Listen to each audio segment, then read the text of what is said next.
Now we move towards the last paper of this session, which is a systematic sustainability analysis of Pakistan digital infrastructure. And I would like to call Mohammad Munif Rana, Director Engineering, Transworld Associates, to please come up on the stage. Thank you.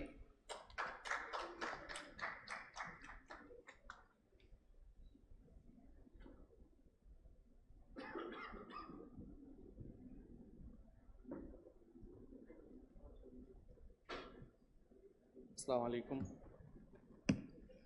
My name is Mohammad Munif Rana and I am the head of Submarine Cable Networks in Transport Associates.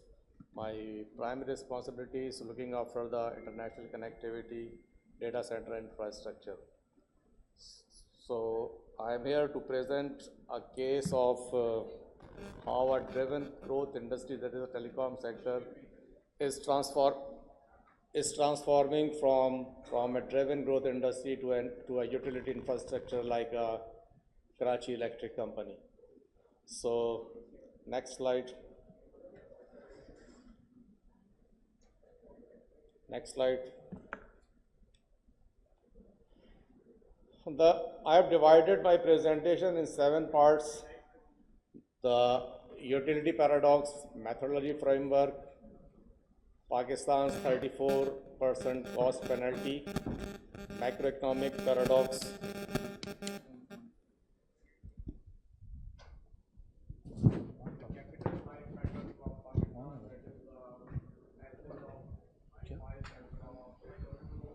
On है तो red light जल्दी चाहिए जल्दी button on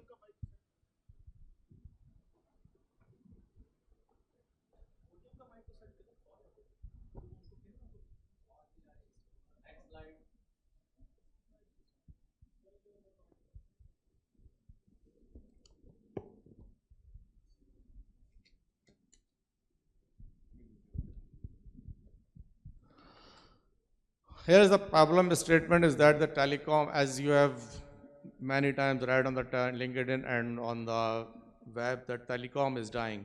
But here is the problem statement for Pakistan is telecom is not dying, but its profit model is. It means the infrastructure is here, but the returns, the profit is gradually decreasing day by day. As from the PTA report of the 2025, Pakistan carried 27 petabits data traffic from Pakistan, but unfortunately, revenue dropped by 16% on year-to-year basis. Moreover, as the Pakistan Business Council mentioned that the regional cost penalty to do business in Pakistan is about 34%. Okay. The slide is regarding how the telecom sector is transforming from a growth industry to a utility paradox. Since the traffic growth is increasing, as you have seen that we have transported 27 petabyte traffic, and the investment is also increasing. But the issue is the revenue is flat, and moreover the margins are decreasing, that is the profit is decreasing. It's the same, the utility economics, where the utilities like the power grid is essential, but their revenue or margins are flat. So more traffic, low returns, capex rises, but margins falls. AI and the 5G amplifies the load, but not the revenue or the profits. So that's the networks are critical for the connectivity of Pakistan, for the digital ecosystem of Pakistan, but those are not profitable, and in the near future they will be more not profitable. The next slide. Next slide, please. Next slide, please. I have used a methodology by driving the data from the PTA, the annual reports of the PFTA, IMF and State Bank of Pakistan reports, Pakistan Business Forum, and GSMA regional studies. And I have done the comparative analysis with the regional benchmarking of the India, Vietnam, and Bangladesh, and which shows it's not the precise numbers, but which shows the friction factors weightage is around energy cost in Pakistan is 45% higher than the other. The fiscal distortion is 30%, and the foreign exchange volatility or the WACC is around 25%. Next slide. The Pakistan Business Forum recently updated in January that the cost penalty in doing the business in Pakistan is near about 34% for every business, including the telecom sector. The main issue is the electricity. The cost of electricity in Pakistan is much higher than comparing to the India and Vietnam. As well as you know, the tax on mobile handset is very high. Corporate tax rate is near about same, but little bit higher than India and Vietnam. The main issue is the interest rates in Pakistan is very high, though the Pakistan banks are earning a lot, but it's due to the investment in the government securities, but not lending in the market.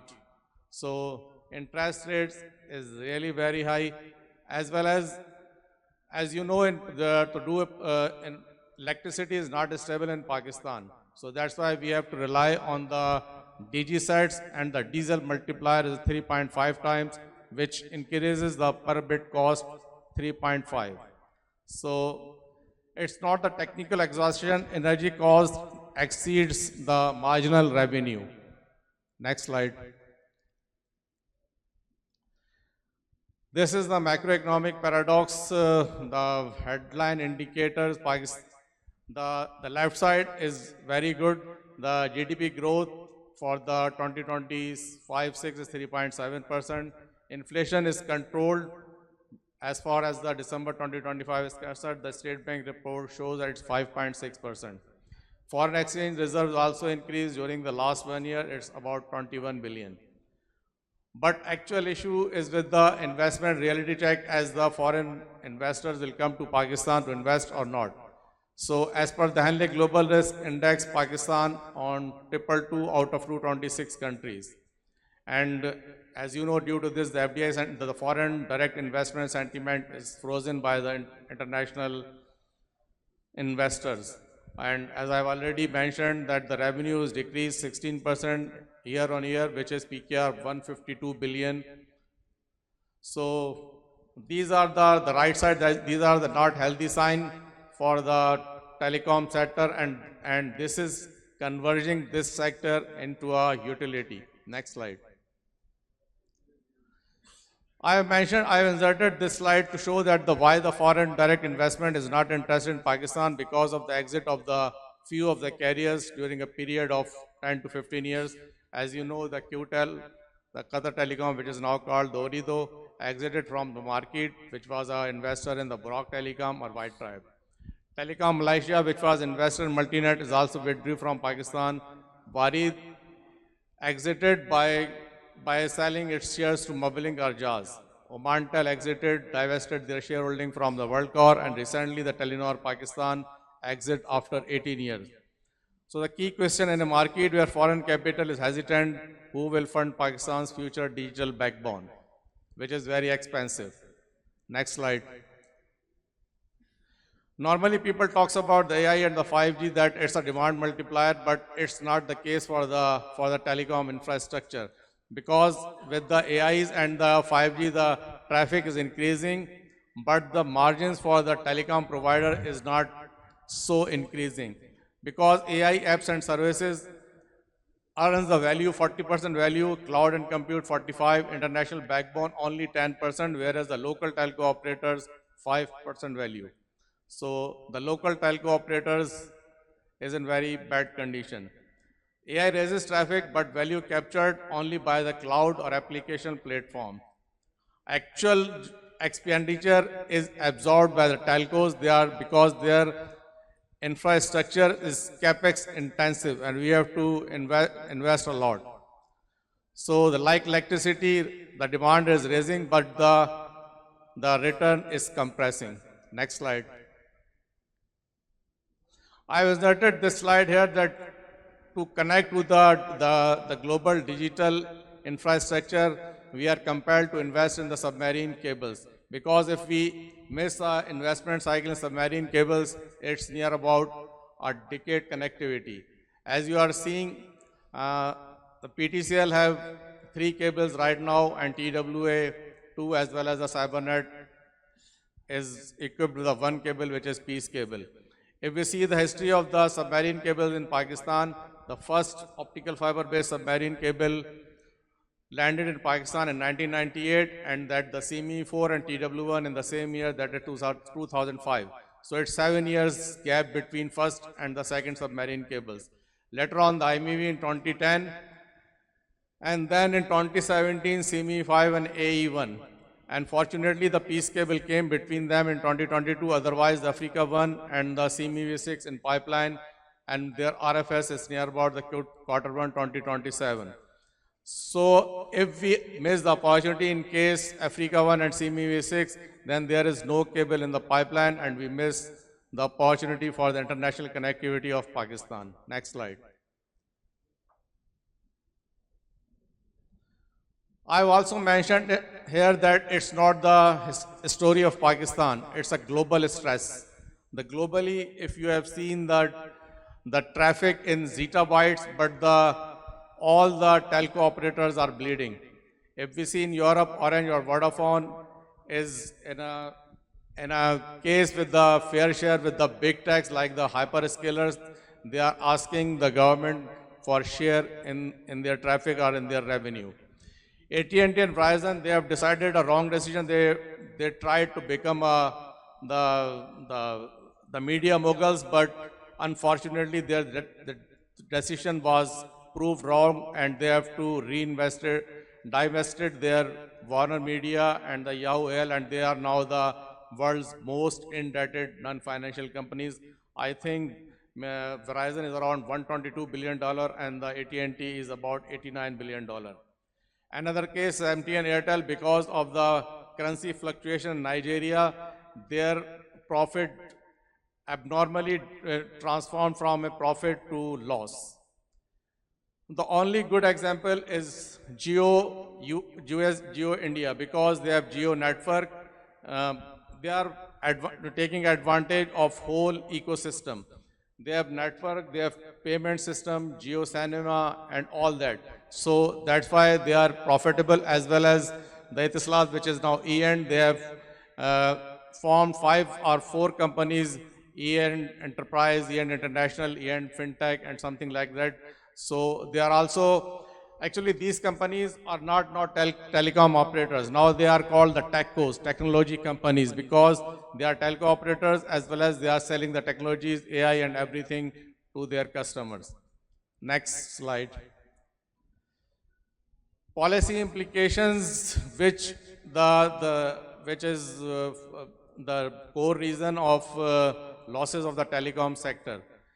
First is the energy rationalization. As I've already shown you that the electricity tariff in Pakistan is very high, and unfortunately the telecom sector is not characterized as industrial under the industrial tariff.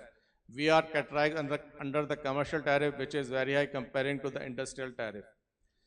Infrastructure sharing reduces per operator capex, but again it decreases the cost, but it not improves the profitability of the telecom sector.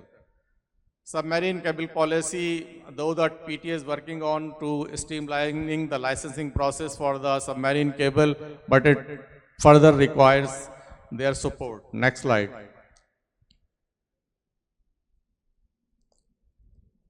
The fiscal recalibration means the taxation, which is very high for Pakistan. It's 55%, and which it needs to be decreased to 20% so that the telecom sector may take advantage from this. The public-private sharing, as you know, to the telecom sector is now the national asset. So to invest in this national asset and to make it profitable is very difficult. So now it's the time that we should go for the public-private sharing for this sector.